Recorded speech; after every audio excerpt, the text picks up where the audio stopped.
संविधान के नाम पर धर्म की गलत व्याख्या करते हैं। आज कांग्रेस की महासचिव प्रियंका गांधी वाड्रा ने एक ट्वीट लिखा। पाकिस्तान के लोग ट्वीट कर रहे थे तो उन्होंने भी लिख दिया। उन्होंने लिखा, बिकिनी हो, घूंघट हो, जीन्स हो या फिर हिजाब हो, यह महिलाओं की मर्जी है कि वो अपनी पसंद के कपड़े पहने। यह अधिकार महिलाओं को भारत के संविधान ने दिया है, इसलिए महिलाओं को सताना बंद करें। अंग्रेजी में उन्होंने लिखा, मैं आपको फिर से पढ़कर सुनाता हूं। Whether it's a bikini, a ghungat, a pair of jeans or a hijab, it is a woman's right to decide what she wants to wear. This right is guaranteed by the Indian Constitution. Stop harassing women.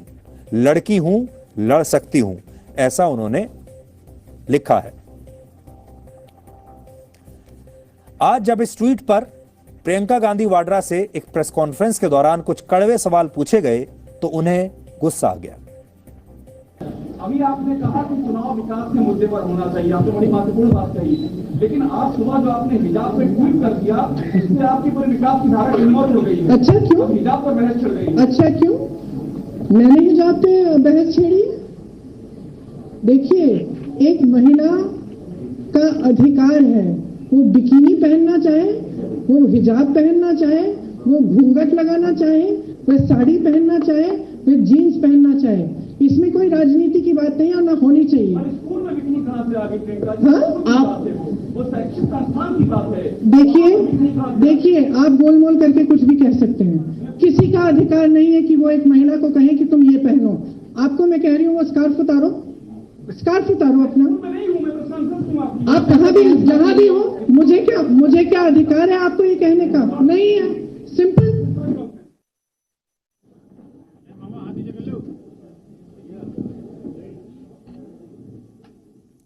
Priyanka ji और उनके जैसे बहुत सारे लोगों को हम ये कहना चाहेंगे जो कि शायद खुद भी इस विषय को ठीक से समझ नहीं पाए हैं। उन्होंने हो सकता है बहुत अच्छी भावनाओं के साथ ये बात कही होगी, लेकिन हम फिर से ऐसे लोगों को ये विषय समझाना चाहेंगे। भारत में किसी को भी कोई हिजाब पहनने से या बुर्का पहनने से रोक नहीं रहा है। सवाल यहां पर यह है कि आप स्कूल में स्कूल यूनिफॉर्म पहनकर जाएंगे या अपनी मर्जी के कपड़े पहनकर जाएंगे, ये बात है। दूसरी बड़ी बात यह है, प्रियंका गांधी वाड्रा को जो समझनी चाहिए वो ये कि उन्होंने भारत में या पूरी दुनिया में किस लड़की को देखा है जो बिकिनी पहनकर स्कूल जाती हो?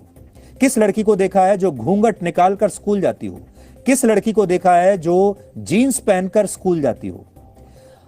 जितने भी अच्छे स्कूल हैं दुनिया भर में, चाहे सरकारी हो, प्राइवेट हो, कैसा भी स्कूल हो, हर स्कूल में एक स्कूल यूनिफॉर्म होती है और कोई भी बच्चा, चाहे वो किसी भी धर्म का हो, वो उस स्कूल यूनिफॉर्म को पहनकर जाता है। तो यहां बात ये नहीं हो रही है कि किसी को बिकिनी पहनने का अधिकार नहीं है या किसी को घूंघट निकालने का अधिकार नहीं है या जीन्स पहनने का अधिकार नहीं है। बात ये हो रही है कि क्या आप बिकिनी पहनकर स्कूल में क्लास अटेंड करने जाएंगे?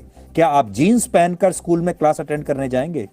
जवाब है नहीं जाएंगे। इस विषय को इसीलिए हमने शुरुआत में कहा कि बहुत सारे लोग या तो खुद भटके हुए हैं या इस विषय को भटका रहे हैं। आज प्रियंका गांधी वाड्रा को यह नहीं भूलना चाहिए कि वर्ष 1985 में जब देश में उन्हीं के पिता राजीव गांधी की सरकार थी, तब उन्होंने ही शाहबानो मामले में मुस्लिम तुष्टीकरण के लिए देश की करोड़ों मुस्लिम महिलाओं को उनके हक से वंचित कर दिया था। ये शाहबानो नाम की एक गरीब मुस्लिम महिला थी जिसकी तस्वीर आप देख रहे हैं। राजीव गांधी ने इस महिला का साथ देने से इनकार कर दिया था।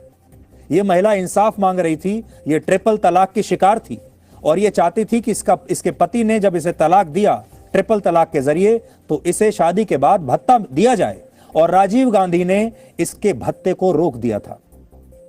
वर्ष 1985 में सुप्रीम कोर्ट ने अपने ऐतिहासिक फैसले में शाहबानो को तलाक के बाद अपने पति से गुजारा भत्ता लेने के लिए योग्य माना था। सोचिए, सुप्रीम कोर्ट ने योग्य माना, लेकिन राजीव गांधी ने 1986 में एक अलग कानून बनाकर अदालत के, सुप्रीम कोर्ट के फैसले को संसद में पलट दिया और 3 तलाक के मामले को सांप्रदायिक ध्रुवीकरण तक सीमित कर दिया। और इस देश को आजादी के बाद 3 तलाक के खिलाफ कानून बनाने में 72 वर्ष लगे। उसके बाद यह कानून 2019 में आखिरकार मोदी सरकार लेकर आई थी। यह मौका राजीव गांधी को मिला था, लेकिन राजीव गांधी ने बिल्कुल वो पलट गए और राजीव गांधी ने तुष्टीकरण की राजनीति की और शाहबानो जैसी गरीब महिलाएं जो हैं, जिनकी संख्या करोड़ों में है इस समय, शाहबानो जैसी गरीब मुस्लिम महिलाओं का साथ राजीव गांधी ने देने से इनकार कर दिया, क्योंकि उन्हें लगा कि मुस्लिम जो बाकी के वोटर्स हैं और जो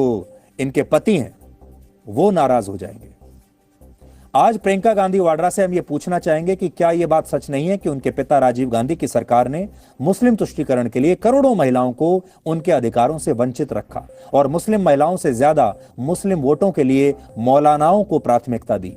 इस देश में अलग अलग समय पर बाल विवाह को लेकर कितने कानून बने, लेकिन इस दौरान कभी मुस्लिम महिलाओं के हितों को नहीं देखा गया।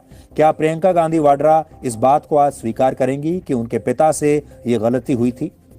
इस मुद्दे पर देश में राजनीति शुरू हो गई और असदुद्दीन ओवैसी जैसे नेता अब मुस्लिम छात्राओं को यह कहकर भड़का रहे हैं कि जब तक हिजाब नहीं होगा तब तक मुस्लिम छात्राओं के हाथ में किताब नहीं होगी। यानी वो मुस्लिम छात्राओं को गुमराह करके उन्हें अपना हक छीनने के लिए अब उकसा रहे हैं। अब आप बताइए, हिजाब और बुर्का पहनना तो हमारा राइट है, हमारा फंडामेंटल राइट है संविधान में। मैं क्या पहनता हूं, क्या खाता हूं, किसी के बाप को झांकने की जरूरत नहीं है उसमें। मेरी बेटी क्या पहनेगी, मेरी मां क्या पहनेगी, मेरी पत्नी क्या पहनेगी, मेरी खाला क्या पहनेगी। अरे तू अपने घर की फिक्र कर, मेरे पीछे क्यों पड़ा है? अब क्या हम तुमसे पूछकर पहने क्या पहना?